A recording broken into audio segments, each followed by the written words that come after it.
I want to inspire people to not only take control of their financial lives, but their futures in general. You've got to go get it. You've got to go make it happen. No one's going to give anything to you. You can do it.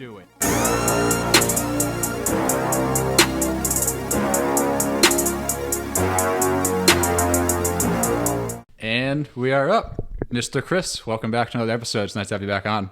It's nice to be on. How have things been? I know your morning didn't start off too great with the whole Arsenal fiasco. Nope, I'm still wearing the jersey.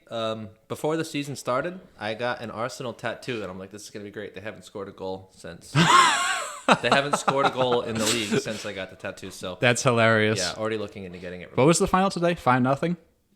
Yeah. They played City, right? Yeah, we don't have to keep That's talking expected. about it. All right, yeah, we can move on. Woke up at 7:30 to watch this bullshit. At least you got out of the way early. Like, imagine if you had to waited around all day just to take that loss. Yeah, it's like the 12:30 game, and I build up hope. Like, I try to convince myself we have a chance, just to be let down. And you don't have a chance. Yeah, so I woke up, and I was like, oh, maybe we could do something. Yeah. And then did nothing. That's hilarious. So, yeah, awful. Yeah. How has your podcast been going since the last time you came on? It's going well. We're doing more. Yeah? If that makes sense. I have not been a very good friend. I've been falling way behind, as we talked about the other day, because I've just been so busy doing this and planning on that trip to Texas and all those other things. Yeah, like, where can you find the time? It's tough because once a week, mix that in with, like, all the other podcast and content you're trying to digest yourself, and then the content that you're making, it's tough to find the time. So as long as you download it, that's all you need. Is just as long as I go on there, hit the download button. Yeah, that's it. Just I'll keep that in mind, absolutely. Yeah. That's hilarious. What are some of the other things that you've been doing? Trying to engage more with, like, people that are talking with us. Like, yeah.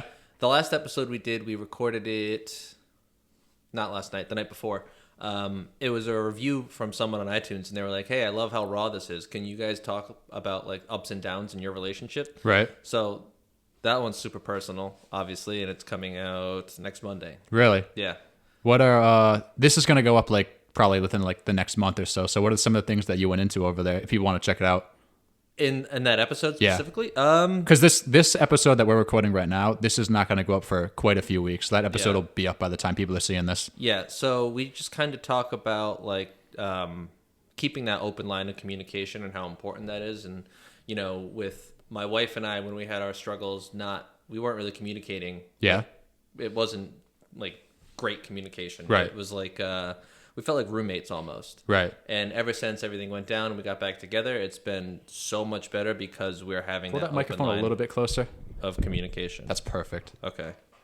Keep going. No, yeah, you're good. just having that open line of communication and how important that is. And how do you feel that since you guys have been, I guess, exploring that open line of communication, how do you feel that that's affected your relationship? It just, sometimes in relationships where arguments linger. Yeah. Like, you'll have a few minor disagreements throughout the day, and then there's that one blow-up fight at the end of the day. Yeah, it's like people just, like, keep everything in. I've definitely been, I guess, a victim of that. Or not a victim, because I've also done that, but I've also been in a relationship. Yeah, guilty of it. That's the word I'm looking for. I've definitely been guilty of that. And it just, like, sucks because it's such an easy fix, but a lot of people, including me, I have definitely struggled with that in the past. I've gotten better at it as the years gone on, but I've definitely been guilty of doing that as well. I think doing the podcast weekly and having these serious conversations with Kyle has helped me in my relationship be able to just have these open, serious conversations with my wife as well. So that's helped me a bunch in my communication skills department.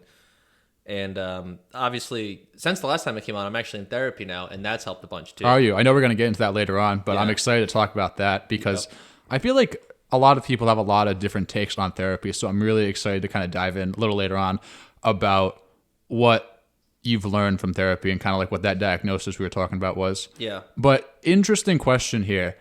And I really want to hear what you have to say about this. How do you feel since you've started a podcast that's helped with your social skills? Well, I wouldn't know if I would say social skills because, maybe. I'm good at talking. Well, how about, like, talking to, like, random people? Like, do you notice you can be more of yourself, like, be more open if you just, like, go out and meet someone new? Maybe it's, like, one of your friends, buddies, or anything like that. Yeah, well, obviously on the podcast with Kyle, I'm an open book. I probably share too much. Right. So it's on the internet for people to hear. So I guess that kind of takes away, that holdback factor when you're talking to someone new for the first time because you're like, whatever. Yeah. Also, there's a lot of people I won't even tell about the podcast. Like, no one at my work knows I do a podcast. Really? There's like one person. I don't want people at my work to listen to that. I agree with that. I try to keep it as separate as possible, and I try not to bring it up to people.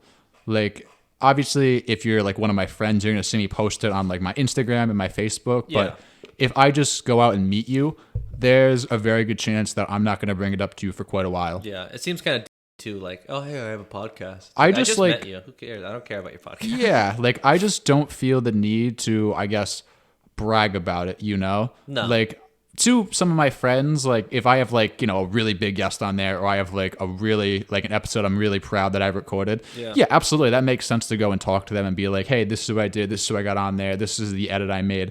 That's okay. But to immediately start bragging to someone that I just met, I just don't feel the need to do that at all. It comes off as like super pretentious, like, oh, I have a podcast. Yeah, we talk about mental health stuff. It's like, dude, you're not a professional. Yeah, I have a therapist. I don't need to listen to you. And I feel like the more you work on it, the more I guess your actions are going to speak for themselves. Like, I don't know how much like Joe Rogan or Call Her Daddy or people like that go out and say, I have a podcast, you know, like they don't have to. They don't have to. Like, their actions just speak for themselves at the end of the day. And I feel like if we both keep going down this route, the same thing's going to happen over time. Maybe not on that level. No, we're going to get those $60 million contracts. The $100 million licensing deal from Spotify. That is definitely what we're going to get. That's nuts. But let's kind of move on to the next thing we want to talk about here. So I know we're going to talk a lot about mental health here. We're going to talk a lot about support groups.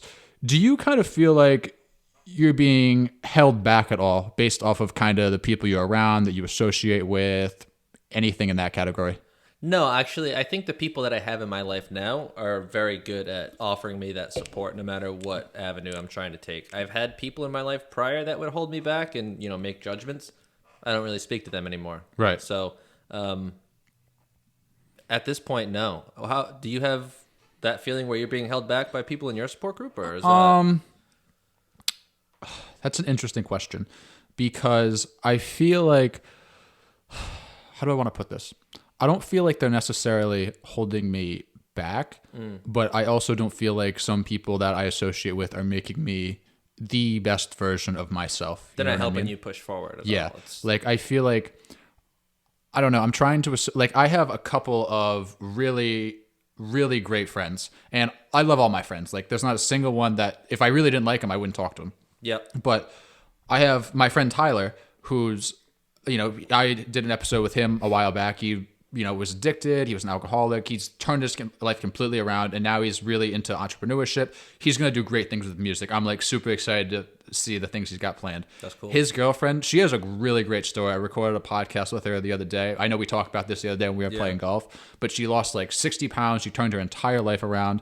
Like, fantastic story, 10 out of 10. And they're in a relationship, those two, you said? So it's just two people that made these complete 360s. Yes. Got together and were like, wow, we're just really help push each other. Yes. So I have a question about that. Did they each turn their lives around before meeting each other? No. Or they were together when they decided to... So I think she lost some of the weight before they were together. I think. Okay. I'm not 100% sure on that. But I know she really started to get into fitness, really started to track macros. She really got more towards that fitness lifestyle while they were together. Yep. He definitely did not turn it around. He definitely turned it around in that relationship. I think it goes to show you, like, having that support group, they inspired one another to do better. Yeah. But anyway, the point I'm trying to make is, like, I really want to surround myself with more people like that. Yeah.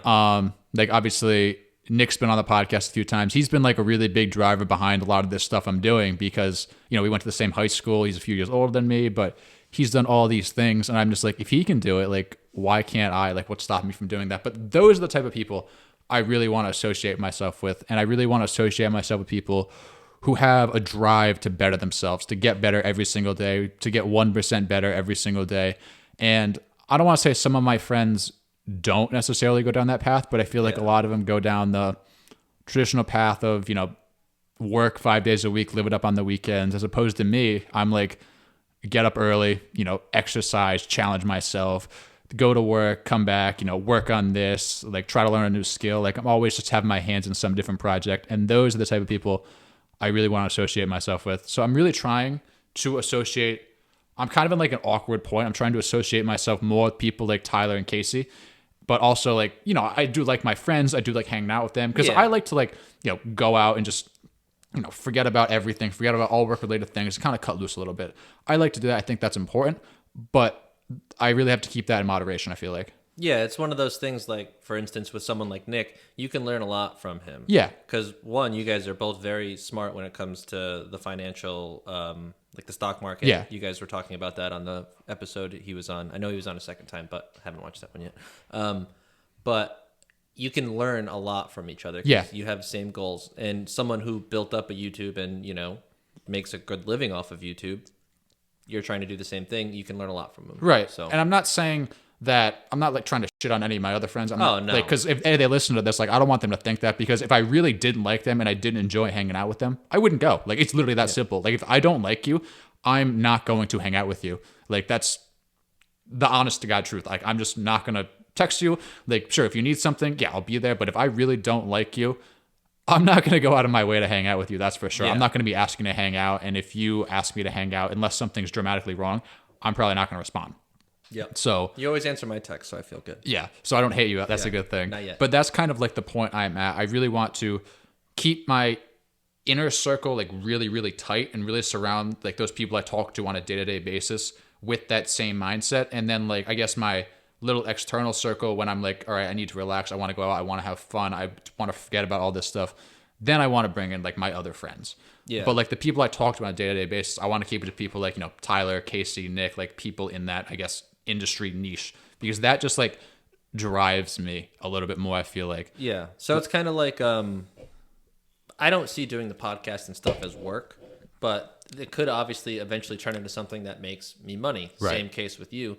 So it's like work friends and, you know, just the casual hangout friends. Right. So it's two different avenues. And not everyone needs to have that same drive in order for you to, you know, get along with. Right. Like, there are plenty of people that, oh, let's just go golfing. I like golfing with that guy. Right. Yeah, absolutely. It just depends. Like, it's not. yeah, you're always going to have those friends that you want to go out and catch up with. But the thing that bothers me is like, I have a very close friend. He's like one of my best friends. Like if I needed something, he'd probably be one of the first ones I would call. Yeah. And we were talking about like, you know, YouTube, we're talking about the podcast, we were talking about all these different things. And basically in choice words, he told me I was kind of wasting my time. He told me he didn't really believe in the mission. He said it differently, but that's the way I took it. Like, yeah. And obviously that's a biased statement, so take it with a grain of salt. But I very politely told him to go to hell. I'm just like, why would you even say that? Like, why would you shit on me like that? Like, I just don't understand. Like, it's one thing if you don't believe in it, that's fine, because just support it. Yeah. Like, not even support it. Like, if you have questions and I answer them and you just don't support it, you think it's stupid, that's fine. Yeah. But you can't say I'm not trying. Like, you can't say I'm not trying to fulfill these dreams and these big goals I have. And that's more than some people are doing. Some people are just saying, I wish I would do this. I wish I would do that. I wish I could do this. I'm like, why don't you just go do it? Like, why not? Why can't you just go do it? You know what I mean? Wouldn't you rather try and fail than never try and think, oh, if I did this, yeah. You know? And I was telling Casey the other day, I'm like, maybe I'm wasting my time. You know, I'm 25 years old. Maybe when I'm 35, I'll look back and I'll say, man, all that money I spent on this equipment, waste of money. All that time I spent recording podcasts and stressing out, waste of time. But and do you enjoy yes, doing podcasts? That's the thing. It's not a waste That's of money. what I mean. But what I was going to say is I'd rather look back in 10 years and I'd say, well, that was foolish, as opposed to look back in 10 years and say, what would have happened? What could have been if I stuck with this? Yeah. What I'll do is look back and say, this didn't really go where I wanted it to go, but I still had so much fun and I learned a lot about myself in the process. I have learned so much about myself. It's insane. I have found I'm a much better speaker. I have found I react better under pressure. I definitely think I handle awkward silences very, very well. Yeah. Because I feel like before I would talk very fast and I would just feel the need to fill like that silent void, I guess you would say. Yeah. But now it's more like I'm completely okay with just like, all right, like take a second, because 5 seconds of silence is not as bad as you think. Really. I used to struggle with that too, just like trying to fill the silence. You don't need to fill the silence. You like panic and you start sweating, and I really just don't feel the need to do that anymore. And I also find ever since I started doing the podcast, I'm much better at finding words when they're not necessarily there. You know what I mean? Like, yeah. You I can find, like talk yourself. Yeah. Like sometimes like I'll start talking and I have no idea where I'm going with that sentence, and I somehow magically, I don't know where it comes from. Like I literally can't, I don't even know how to describe it. Maybe you know what I'm talking about. Maybe you don't.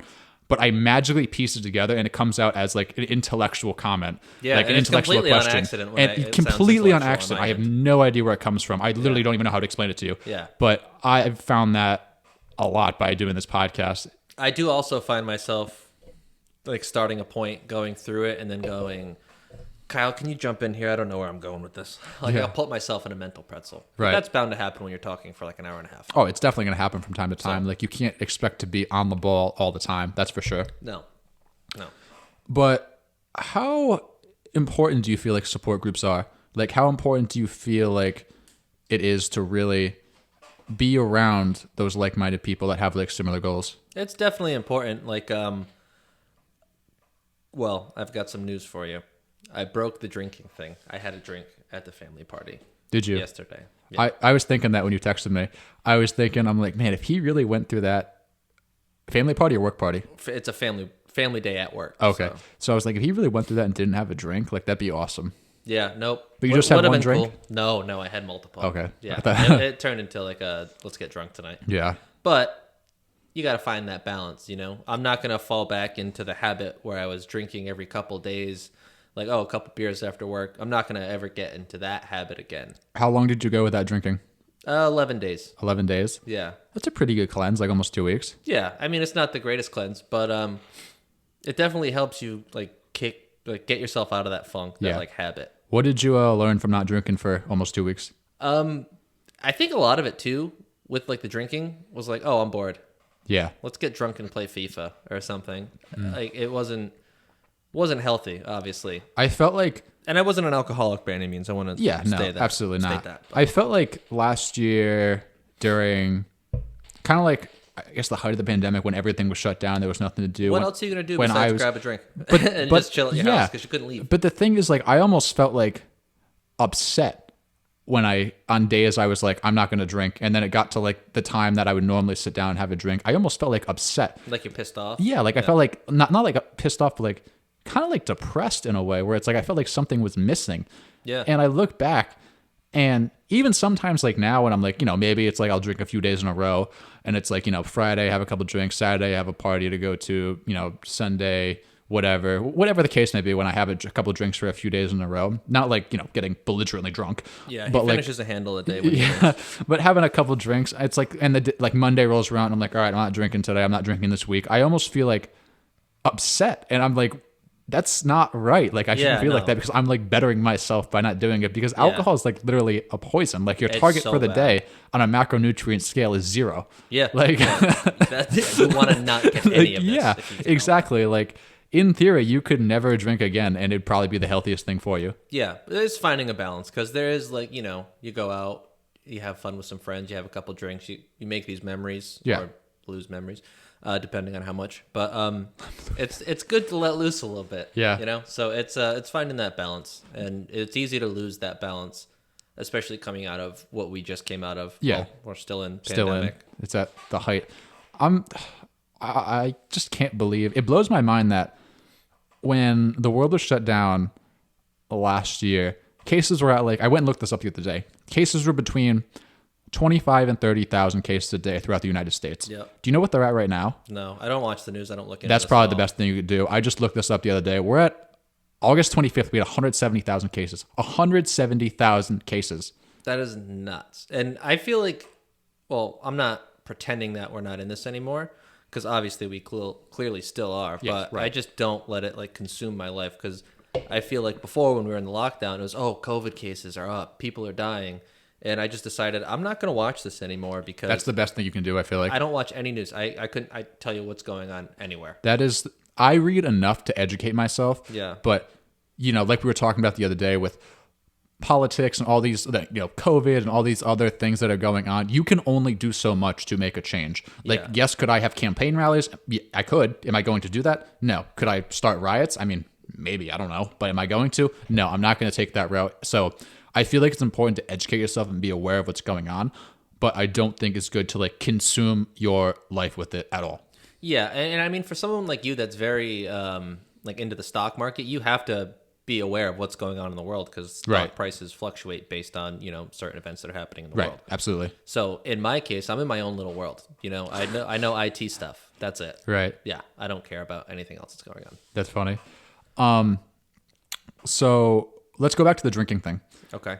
How much support did you receive from your friends? Because I did something not too long ago, probably about, what are we at the end of August right now? So probably almost like 2.5 months ago now, where I was like, I'm not going to drink for the whole month of June. And I decided I felt good about breaking that. I got a couple weeks in and I'm like, I know what benefits I'm going to see. And I was playing a golf tournament. I wanted to have a couple of drinks. So I'm just like, okay, I'll go 2 weeks without drinking. And I decided that like before, it wasn't just like I broke it like spontaneously. I decided like a weekend, I'm like, all right, I want to play in this golf tournament. I want to have a couple drinks. Yeah. Like I want to do that. So I'm going to go 2 weeks without drinking and then, kind of evaluate where I'm at and kind of think. I noticed after I went that 2 weeks without drinking. And ever since I've been drinking significantly less when I do go out and drink. So instead of like, probably like the alcohol volume has been cut in like half, which I think is like awesome. And I'm very happy and I'm very proud of. Yeah. Obviously, I've had some personal situations going on lately where maybe there's been a little bit of a Band-Aid thrown in there, but we're moving back towards the way I was, and I'm very proud that I've been able to get past that Band-Aid. But everyone goes off the rails a little bit once in a while, but it's just important that you get back to where you need to be. Right. But anyway, the whole point of that is I really did not receive like a ton of support from my friends, and I mean, my family didn't really know I was doing it, but I didn't really receive a ton of support from people that were around me. Like people were actually like making fun of me. Like it was like crazy. Like I remember I don't remember what I was doing. I went into probably a restaurant and I knew some people there and they were like, oh, what do you want to drink? And I just said, I don't want anything. I don't want anything to drink. I'm just here to eat or here to hang out. Whatever the case was, I don't even remember. Yeah. And they were like laughing at me. They're like, oh. I'm like, why? Yeah, no. Like, I'm like, why are you making fun of me for doing that? Yeah. So, I mean, I had a lot of support. Everyone was like, oh, that's awesome that you're doing that. That's really cool. Even I went out to dinner that first Friday, the first week I stopped, I went out to dinner that Friday with a few friends and everyone was drinking. And I was like, yeah, I'm not going to have anything. And they're like, oh, we thought you were going to break. That's awesome. Yeah. I was like, yeah, no, I didn't want to. I find it's like so hard because, and people don't understand this, but like, how do I want to say this? Like when you're around people that are drinking and you are trying not to drink, it's so much easier for them to just say, just don't drink. Like if you don't want to drink, it's like, that's not easier said than done. Yeah. It's so much easier said than done because you might want to drink. And then all of a sudden you see everyone else drinking and then you're like, oh, maybe I could just have one drink. And you essentially talk yourself into it and you talk yourself into it being okay. Yeah. And it's like crazy that you get like peer pressured into that, even though no one's tempting you to drink. Yeah, it's just, oh, they look like they're having fun. Yeah, right. And let's be honest, being a sober guy in a room full of drunk people is the worst thing ever because drunk people are annoying as shit. Yeah. I forgot you don't really like swearing on your podcast. That's okay. I've been swearing. I'll block it out. I usually just cut it out. You can be yourself. Trust me.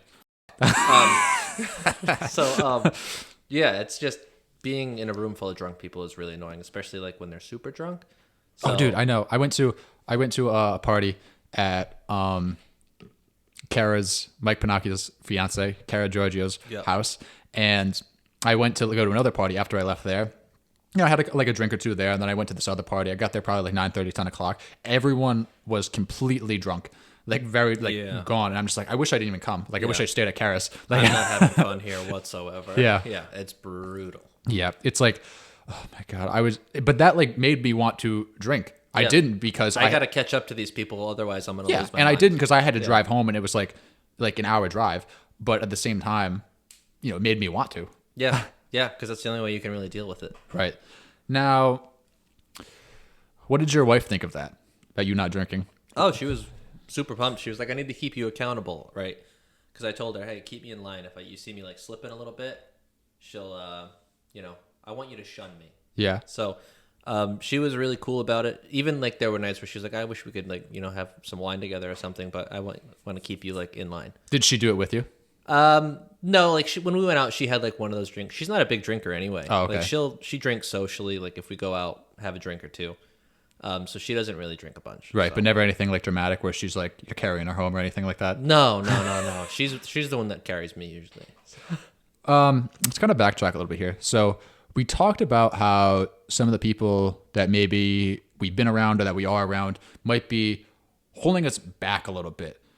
How important do you think it is to become self-aware of that? And how do you think people really become self-aware of that? Sometimes you don't until some like groundbreaking event, I feel like it's so hard to do. And I feel like this is a big thing in relationships, because when I view relationships as you're essentially like one. And I feel like if you're here, this person needs to push you to be here. Yeah. Like they need to really like push you. And they want to go up with you. Yes, I agree completely. And I think the scary thing is like when you get like really into it and you get really comfortable, you don't necessarily realize that person is holding you back. Yeah, and it's tough to see because sometimes you have the blinders on. But just someone like, even for just having that support group, you know, right. Like I said, like with my wife, she's super supportive in anything I want to do. That's awesome. Even if she finds it ridiculous, she knows I really like it, because I usually go like balls to the wall with certain things. Right. Like, I'll get a hobby and it's like, okay, I want to do this all the time. And right. she's, all right, cool. Yeah. Like disc golf. I went on like a super big kick with that. Right. She's buying me discs. That's awesome. I remember she bought you one with both you guys on it, right? Yeah, it was our wedding photo. That's what I thought. Yeah. You know what's super funny about that? I lost that disc. I had my name and number on it. So someone found it, didn't call me, and they're just throwing around a picture of me and my wife on the disc. That's kind of awkward. Maybe no one found it. I think it's hilarious, because if I found someone else's wedding picture on a disc in the woods, I would bag that. I would keep that. Imagine if you ran into that guy, like you just happen to like, yeah, you want to play together? Yeah. And he's like throwing that disc around. Yeah. That'd be really funny. That's me, That's man. me. That's my wedding. Yeah. Yeah. I also have a disc. Her brother actually got me like a custom disc. Yeah. And it's me as a woman. So I throw that around weird. too. Yeah. So, how supportive is she with the podcast? Oh, she doesn't. She loves it. She shares it. She downloads it. She actually listens to it. Does she? I can't. Like, why would you listen to that? It's me talking for like an hour. Aren't you sick of me? I think. I think that's cool. I think that's pretty important that like your significant other really supports you in that aspect. Yeah, she's like the only person in my life that actually shares it on her social media. Yeah. Talking to you guys, friends. That's funny. Share goes a long way. Yeah, it really does. Yeah. And I really like the kind of like the cross promotional aspect of it, because I feel like that, like for example, like maybe someone like you who doesn't really have a big following, but if you like go and post it on your Instagram, like one of your friends might be like, oh, like I want to go listen to it. Yeah. And you know, they go listen to it and they're like, oh, maybe this kid actually might not be stupid. Let me go subscribe to him. Let me go listen to some of those other podcasts, like things like that. Yeah, no, it's definitely cool. And even though like I don't have a lot of people sharing our stuff, we still have a pretty decent amount of listeners for, you know, our first 30 episodes. Right. And we're getting downloads and engagement from people all over the world, which is dope. Yeah, that's awesome. Yeah, and I'm doing it without people sharing. So that makes me feel even better. How much of an influence has Kyle brought to the podcast since he's living in Bali? Has he had a significant amount of people like check it out who live out there? We definitely have quite a few people out there that listen to it, and a lot of them subscribe to the Patreon as well, so they're super supportive, and they give us a lot of good feedback. So a lot of the topics we talk about comes from one of his friends that lives out there. Yeah. So yeah, because he follows along. He's a very loyal listener, and he actually might be coming on the next podcast. Oh, that's exciting. Yeah. What? We want to do more guests. I think we're gonna switch it up a bit the way we do it, though. Yeah. So rather than have someone on for an entire episode, we'll do like me and Kyle do our thing. Here's the interview. Cut back to doing our own thing. Yeah. Rather than have an hour and a half with the person on. So it kind of depends on the person, I feel like. Yeah. Because if it's like someone that fits into the topic that you're talking about, that makes a little more sense, I feel like. Yeah. But like we had a licensed therapist on. Did you? Yeah, we want to have him on the whole episode. Yeah. So he gave us a lot of good information. So how did that go? It was awesome. It was one of our better episodes, and we're definitely going to have him on again. What were some of the things you talked about? Just what it's like to work as a therapist. That was a while ago. I got to remember. I never listen back to my episodes. Yeah. Do you? Well, you edit yours. Dude, yeah, I edit them. I do everything. I'm a one-man operation. Yeah, I don't listen. I don't have a young Jamie. Yeah, I don't have a Jake either. Yeah, so I'll listen to the very first clip because Jake finds a clip from the episode, puts it in the beginning, and then the intro music kicks in. So I always look forward to hearing the clip that he chooses. Right. Because usually they're pretty funny. It's me or Kyle being stupid. But I don't listen back to the episodes ever. Really? Yeah. How come? Just because you don't need to? I don't want to have any regrets about things I said. I don't have any regrets. Yeah, no regrets. That's hilarious. Yeah. I didn't really answer your question there about what he said. I don't know. We just talked about different diagnoses, how they go about diagnosing people. We also learned that if you do want insurance to cover your therapy sessions, you have to be diagnosed with something. Really? Yeah. So that's pretty wild. Why? Like, what if you just like need someone to talk to? Nope, you don't need it. You don't have a diagnosis. You're fine. Really? Yeah. I didn't even know that. Yep. That's crazy. Yeah. I brought that up with my therapist too. I was like, so I know you have to diagnose me with something in order for insurance to cover it. Oh, so you were diagnosed by, I don't want to say a real therapist, but not the guy that came on the podcast. No, not the guy that came on the Gotcha. podcast. No, my actual therapist that I see every week. Gotcha. How long have you been going there? I want to say we've done like 5 sessions, so a little nice. over a month. That's pretty cool. Yeah. So let's kind of talk about like work-life balance a little bit, like we had been talking about before. So we're both really busy. Like obviously we both work full-time. Like I have the YouTube channel, I have the podcast, I'm organizing guests, I'm posting clips. You have the podcast, like you're always like recording episodes with Kyle. I want to jump in here and say you're significantly busier than I am. Okay.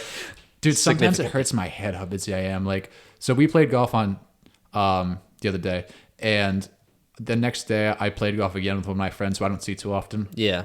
And I like told him, I'm like, dude, I'm like so far in over my head sometimes. Like, it's absolutely like insane. Like, I texted him on Monday and I was like, hey, are we still good for Wednesday? Because if I didn't like write it down, I would have forgotten. Yeah. Like, you saw that calendar over there? Yeah. I just put that up to write things down because I would forget. Like, You have so to keep much. track of things. That's like crazy how like consumed you can get. And it's not like a bad consume because I like doing it. But at the same time, like there's times I'll like go out running and I'll just like literally ponder like my next video idea or my next podcast guest. Like that's good. It's a good thing because 1, it'll keep you distracted while you're running and you maybe be able to run a little longer. And 2, I mean, you have no distractions. It's just you running and breathing heavy. Yeah. So exactly. That's a great way to work out ideas. It depends. Because sometimes I listen to like audiobooks or podcasts while I'm running. So I try to like pay attention, like focus my mind more so on whatever I'm listening to. But once I get into like that mode where I'm thinking about like YouTube or podcast, then I usually just put on music because I don't want to like, I don't want to miss anything important, like listening to those other things that I might actually like want to retain and use for the rest of my life.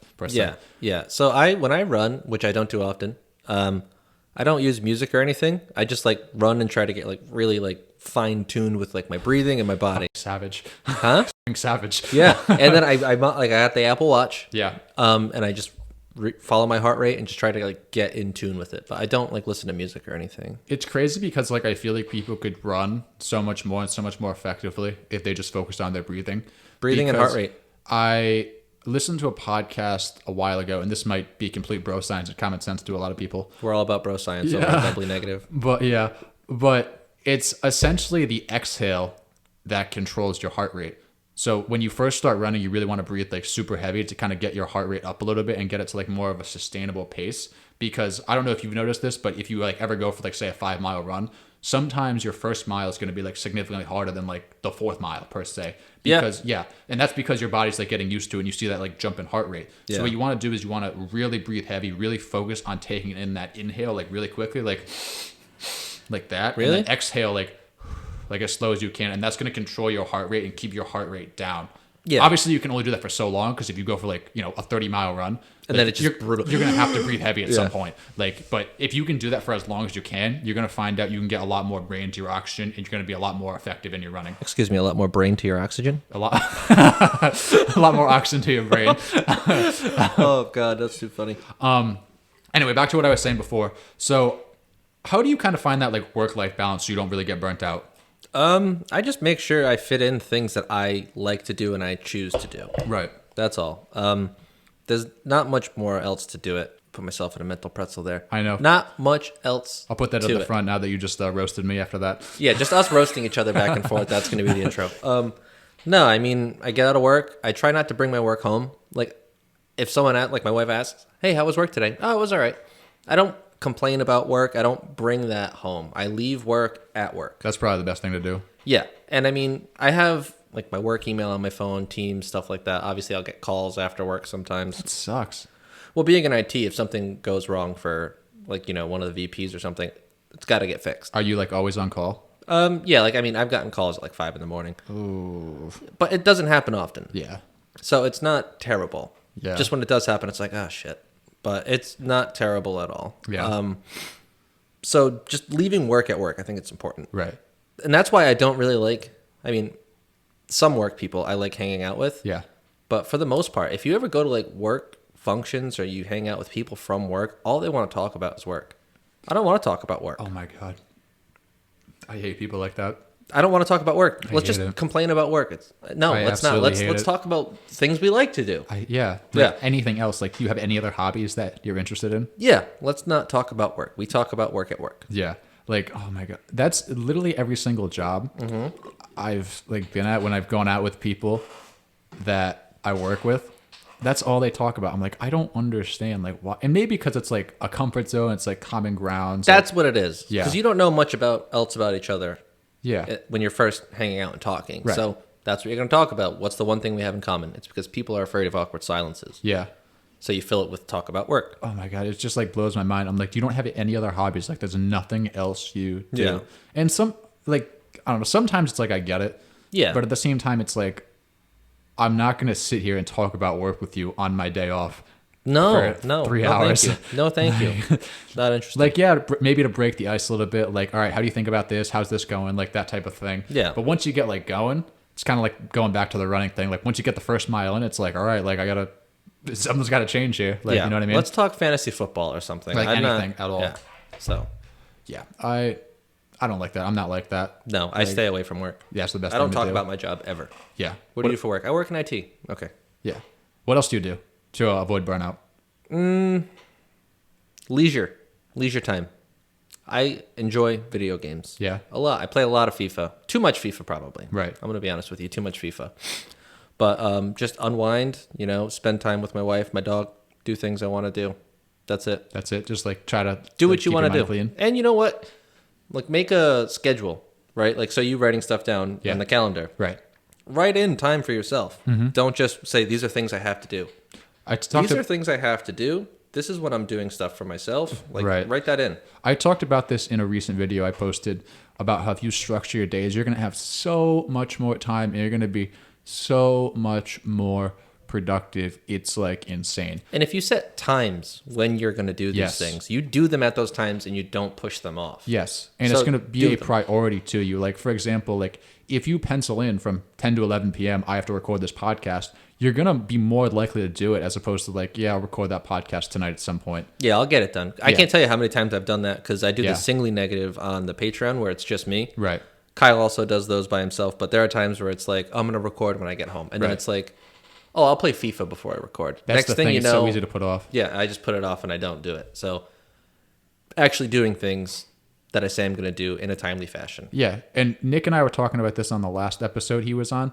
He's like, find a time, and he's like, it's tougher for you because you're still working a full-time job, so it's not like you can just be like, all right, I'm going to work 8 to 11 and then 2 to 5 or anything like that, or whatever the case may be, because I kind of have to put a lot more time into it, like any free time I have. Yeah. But he's like, try to set a time every day where you're like done working. So whether that's 9 o'clock, 10 o'clock, 11 o'clock, whatever it is, try to set a time you are done working so you don't feel so consumed. And he's like, obviously that's going to vary a little bit because maybe you have a hard deadline, like maybe it's a Sunday night and you're trying to get that video up the next day. Like it makes sense to like, all right, like I guess fall victim to Parkinson's law in that case and just work until, well, I guess that's not Parkinson's law, but just like work until like you're essentially done with the project. Yeah, but you have to set like a drop dead time. Like, okay, I've gotten everything I need done. There's no hard deadline. I need to just stop and relax. Yeah, exactly. Because that's going to affect your sleep too, especially if you're working. Then you're like, okay, I got to get to bed. It's 11. I just finished work. Right.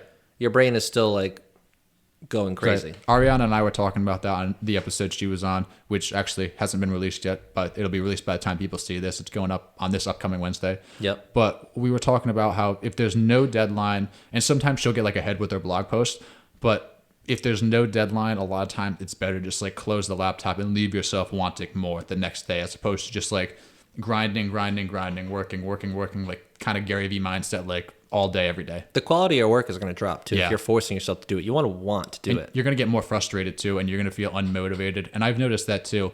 Like there's days I would work all day, every day. Like, go to work, come home, stay up all night. Not all night, but like late. It depends like on the mood you're in, right? Yeah. Like I'm having a good day, I got good sleep, but you're not going to have a good day the next day because you didn't get good sleep because you thought I can get everything done today. Yeah. So it's insane. And I don't know, man. I really just hope people can find that balance, because I feel like that also scares a lot of people away because they can't find that balance. It's really hard. Like, I think working from home helped a lot with like work-life balance. Just because for me, I didn't have a 45-minute drive there and back. You have more time. I was talking to this with someone I was out with last night. We were talking about if we'd like to work from home, and I'm like, I love it. Like, I only have to go into the office 1 day a week. I have so much more time. And my boss, or one of my bosses, is under the same mindset. Yeah. He's like, you have, that's, 45-minute drive. He's like, you can use that hour and a half to exercise. You can use that hour and a half to, have, entertain any hobbies you have. Like, you can use that time so much more productively than just driving. Yeah, I haven't been able to do, because I'm in the office full time now. I used to go disc golfing right after work. I used to practice disc golfing on my lunch breaks if I had time, or go for a run on my lunch break. And now it's just, I'll eat food on my lunch break, sit in my car. And just wait for the rest of the day. Yeah, and then I'll drive 45 minutes home and not have time to go disc golfing or something. Plus, you also got to dedicate more time in the morning to like getting ready, which is another big thing. It's one less hour of sleep if you go into the office every day. Yeah. And being able to fit in like little chores throughout your day, like, oh, I have a downtime right now. Yeah. I've done everything I need to do. I'm going to go throw a load of laundry in. Yeah. Like, it's so much better. Or like, say you have like an electrician coming over or something like that. Like, you can be like, oh, you can come here, as opposed to like, I got to leave work to go let him in. Yeah. Oh, I have to go get an oil change. I don't need to put in PTO for it. Yeah. It's going to just go drop my car off, Uber home. I think most people are happy to work from home. Yeah. I wish I could work from home more.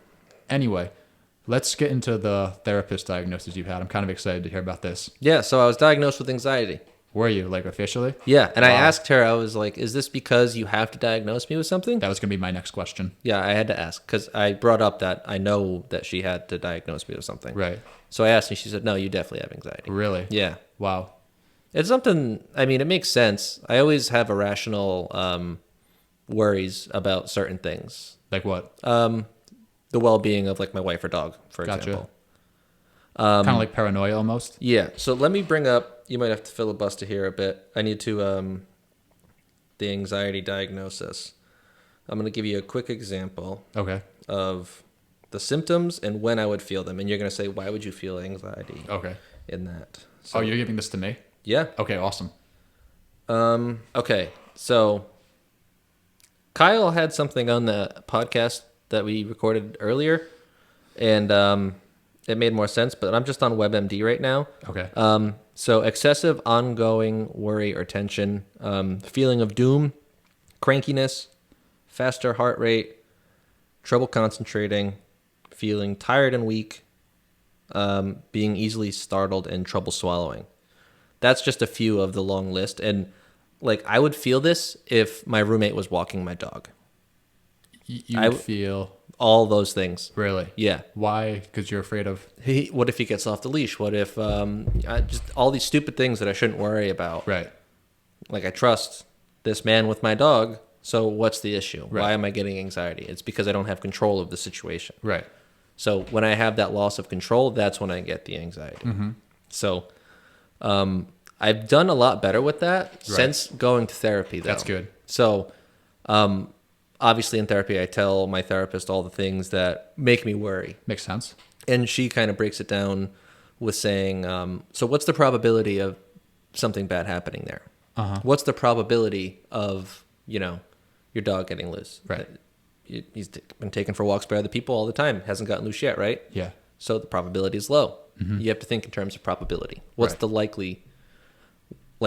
Is that a word? What's likelihood is a word. What's the likelihood? Yeah, I'm the king of making up words. I do that often. Mm-hmm. So, yeah, just stuff like that. So it makes a lot of sense. Right. And I remember when I told my wife, I told her, "Oh, I was diagnosed with anxiety." She goes, "Yeah, I could have told you that. I could have told you that. You didn't need a professional." Yeah. Yeah. So that's pretty much where it's at. I'm not going to be medicated or anything for it. It's not. Because you guys just like under control for the most part. Yeah. Gotcha. I can deal with it. I don't have severe panic attacks or anything. That's good. But I mean, I feel a lot of people in the world deal with anxiety. I feel like a lot more people deal with it than you think. I agree. Yeah, deal with a lot more things than we think, like depression, stuff like that. It's a problem, and a lot of things go underdiagnosed or undiagnosed. It is definitely a problem, and I feel like a lot of people just don't try to help themselves at the end of the day Because they think, oh, it couldn't be me. Yeah. I would never have that. Not even that. It's just, people just don't educate themselves on things. It's like almost annoying. I think a lot of the reason why it's underdiagnosed or people are undiagnosed is because people aren't educated on the symptoms of depression, anxiety, stuff like that. Yeah.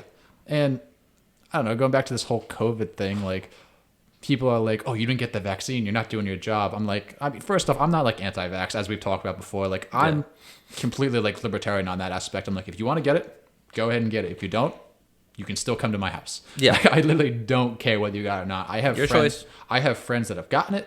I've had friends that don't have it. I legitimately do not care. But the thing is, and the thing I don't like is these same people that are like, oh, I got the vaccine, are also those people that are like, or people that are like bragging about it, think everyone should get it rather. There are also there's a lot of people out there that are doing that and are significantly overweight. So it's like, why is no one educating these people about why exercise is important, what exercise does, why eating healthy is a good thing? Yeah. Like, why aren't people out there educating them on that? They're just saying, because you didn't stick a needle in your arm, you're the problem in this country right now. So Andrew Schulz has a really good joke about that. He says, healthy at every size. You know who disagrees? Doctors. You can cut that out if you want to, but that cracked me up when I heard that. I talked about, I was talking with Casey about this on the last episode I recorded. I talked to her about, I'm like, I don't believe doctors are experts in, I guess, health, you could say. I think they're experts in medicine, because how many doctors do you see that are like overweight? Yeah. And they don't. You see them smoking cigs outside. Yeah, maybe not that, but no, there's like, really? I had a friend that worked in the kitchen at the hospital, and he said all the doctors smoke. Really? Yeah. That's insane. Yeah. I didn't even know that. Yeah. That's wild. But crazy. That's what I mean. Like, how many doctors do you see that are overweight, smoking cigarettes? Like, I feel like doctors don't give, at least in my experience, like tangible ways to help all the time. And there's some out there that do, I'm sure. Like, I'm not like, shitting on doctors or anything, but a lot of doctors, I feel like, give very broad advice. Like, well, I think that's an example of people having the tools but not using them. Okay. So it's not so much that they're not experts, it's just that they don't care to use those tools. They don't have the drive to be as healthy as possible. They know how to be healthy as possible, but they're just not using the information they have. Right. So, I mean, I think that's the case. I do that with myself too, like as far as eating healthy and exercising. I know what I have to do, but I don't do it all the time. Yeah. So it's just another example of that. That makes sense. But at the same time, like, I feel like advice I've gotten from doctors is, like I was saying, not like tangible. I feel like a lot of doctors say like, oh, you're overweight, lose weight, eat healthier. I'm just like, that's not advice. Yeah, they're not nutritionists by any means. Yeah, exactly. So it's just a different profession. You got to reach out to someone who's an expert in nutrition if you actually want, to be pointed in the right direction. Yeah, that's fair. This guy, the doctors, they know how to fix your problems. They know how to diagnose your problems. They don't necessarily have all the information to help you lose weight. Right. So maybe I was being a little ignorant there, but yeah. But still, like, I don't know. I just feel like there's more doctors could do. Yeah. Like, wow. Calling out the doctors. Yeah, I don't know, man. Like, listen up. No, I'm just kidding. I just feel like, I don't know.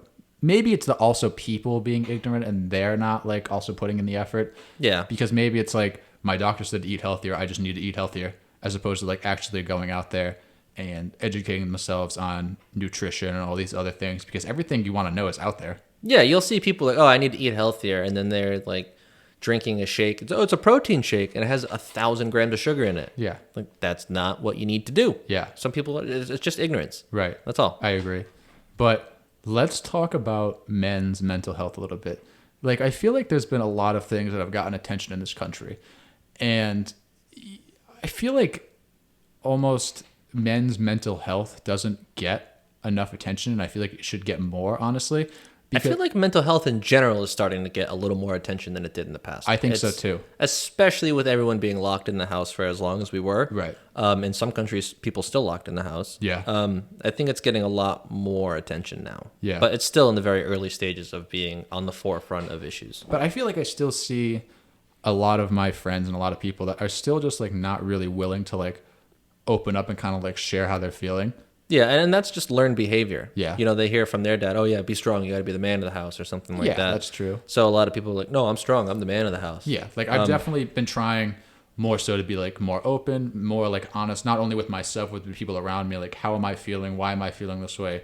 Because I feel like, I just feel like, and I know so many people think like this, like men need to like man up. Like, and I hate that mentality because like you're not a man, you're not a woman, you're a human. Yeah. Like you have emotions, and obviously there's like biological differences in there, but you have emotions and you shouldn't feel bad for feeling the way you feel. Yeah, the man up phrase is very stupid. Like you said, we're all humans. We all have these feelings. We have these emotions. And are you really manning up if you're afraid to tell someone how you're feeling? I think because it's a feeling. I think you're more of a man if you come out and you admit how you're feeling. Yeah. I mean, one of the main reasons me and Kyle started the podcast, we kind of want to normalize men talking about feelings. Right. Yeah. And some people might say, oh, what a pussy. Whatever. Yeah. Call me that if you want, but we get a lot of good feedback. Like you're not helping the cause. Yeah. I mean, yeah, we get a lot of good feedback from people, and a lot of people say they can relate and they like hearing us talk about these things because they, they feel like they're alone. People that do that, I literally just want to look at them and say like, why? What did you gain from saying that? Like, it makes me think that they're almost insecure in a way when they really have to like put you down like that. Yeah, because they put a shield up. Yeah. They have the shield to protect them. Oh, I don't talk about my feelings. I'm a strong man. Everything's perfect. No, it's not. You're a liar. Yeah. Yeah. Like, I don't think there's anyone that's like completely perfect. And there's definitely people that are happy out there, but I don't think there's anyone that's like truly perfect. Like, I feel like as you get older, like you're going to see like something. You see like, people put on this fake facade on social media all the time. I hate social media. Like, if I wasn't doing this stuff, I really think I would delete my Facebook and my Instagram and all of those things. Yeah, I literally just post stuff about the podcast and pictures of my dog. It's like, that's it. It's all highlights. And I was talking about this with Casey. No one posts the lowlights. Yeah, like you're going to feel like it sucks to see people posting all these pictures, traveling, posting all these like fitness pictures where they look great. And I said to her, I'm like, how many people do you see eat a large pizza and take their shirt off and post it on Instagram? None. Almost none. Yeah, I think that's what I'm going to do. Let's break the norm. Yeah. I'm just going to get shirtless and eat a large pizza from Domino's to myself. I just like don't understand. I'm just like, I mean, I do it too, but at the same time, it's really bad. Like, social media is just bad in general, and it's really ruining everything. Yeah, I think so, for sure.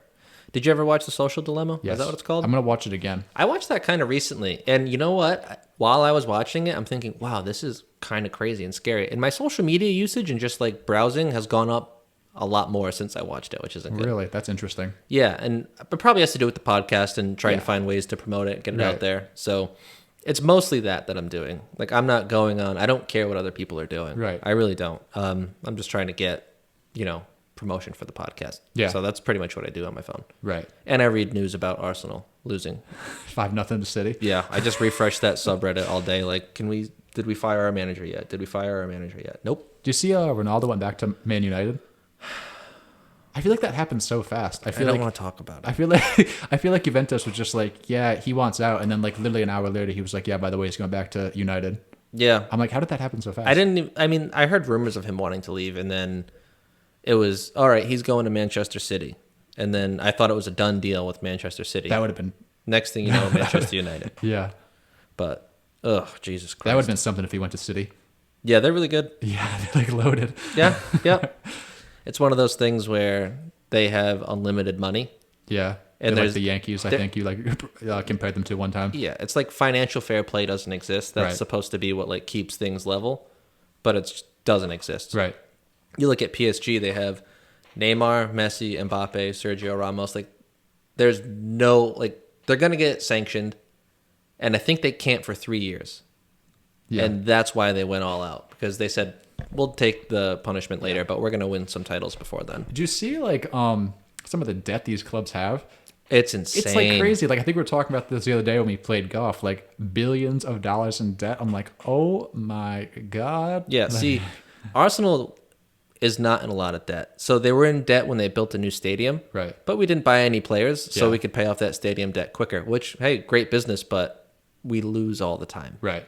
So, we lose literally all the time. We have not won in the Premier League yet this year. Mm-hmm. Granted, we're only 3 games in. We played City and Chelsea, but... Still have not scored a goal. Yeah. Yep. We played in the FA Cup midweek, and we won 6-0, but that was against a team from a lower league. There you go. I guess I got to take the wins when I can get them. All right, so to wrap up here, I have a very interesting question, a very powerful question. Okay. I'm nervous. What is your why? And how do you think people that are really struggling with this can find their why? So I read this question yesterday and I went, oh shit, I really got to think about this. This is a very important open-ended question. There's no right or wrong answer. Yeah, and I didn't think about it. Like I read schmuck. No, I got drunk at the party. Okay. What is my why? So let me turn it around on you. What is your why? Have you already answered this question on your own podcast before? I don't think so. Oh, so you lead us off. So. What is your why? I really think every single person has a purpose. Mm-hmm. I really think every single person has something that they can accomplish and grow into themselves. And I feel like my why is to really inspire people to do that. My job is to inspire people to get out of bed and find something they really want to work on every single day. My job is to inspire people to want to grow and be better and push themselves to be uncomfortable, because life is not supposed to be easy. It's really not. And you have to make a choice very early on in your life. You can either do the easy things. You can work the 9 to 5, Monday through Friday, get plastered and loaded on the weekends, which there's nothing wrong with that. It doesn't make you a bad person at all. But you can do that. Or you can take the higher road, do the hard things now. You can put time into learning things. You can put time into doing things.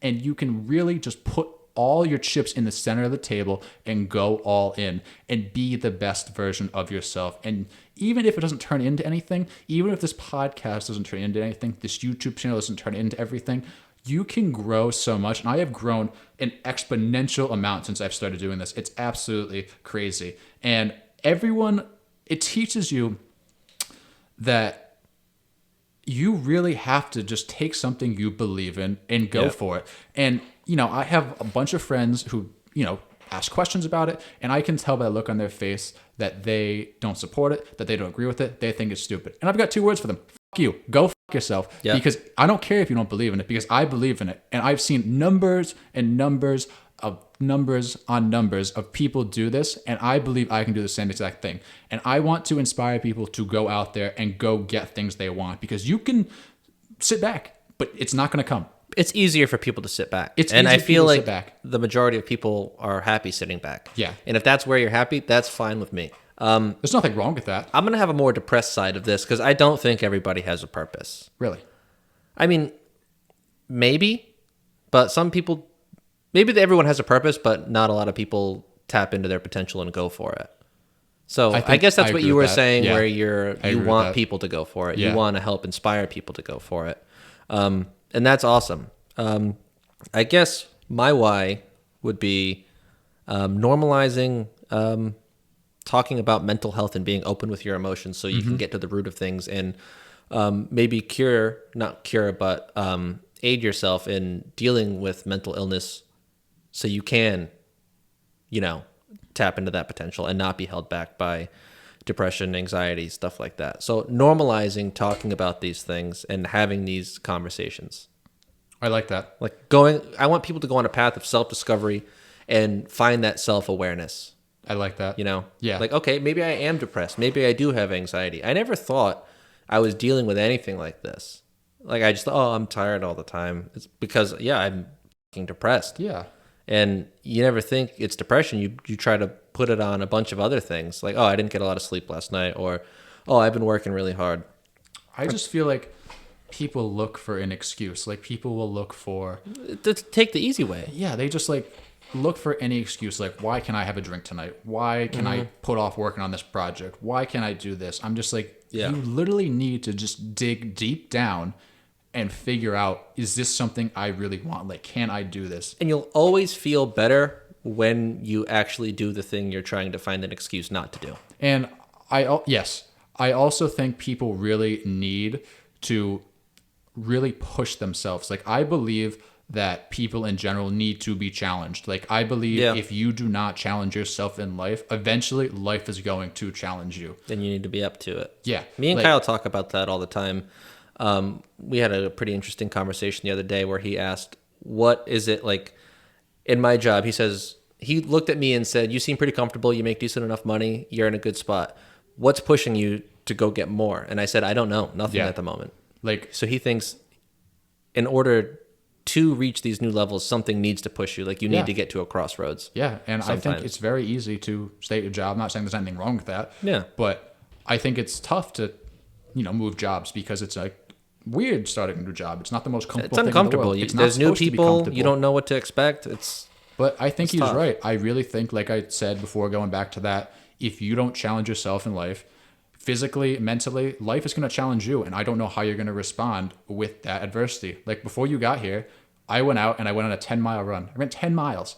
No one's pushing me to do that. No, but I you haven't wanted even said to. that to anyone. Like Yeah. I didn't, post it on Instagram like I ran 10 miles. I didn't Snapchat anyone. I didn't post it on Facebook that I ran 10 miles.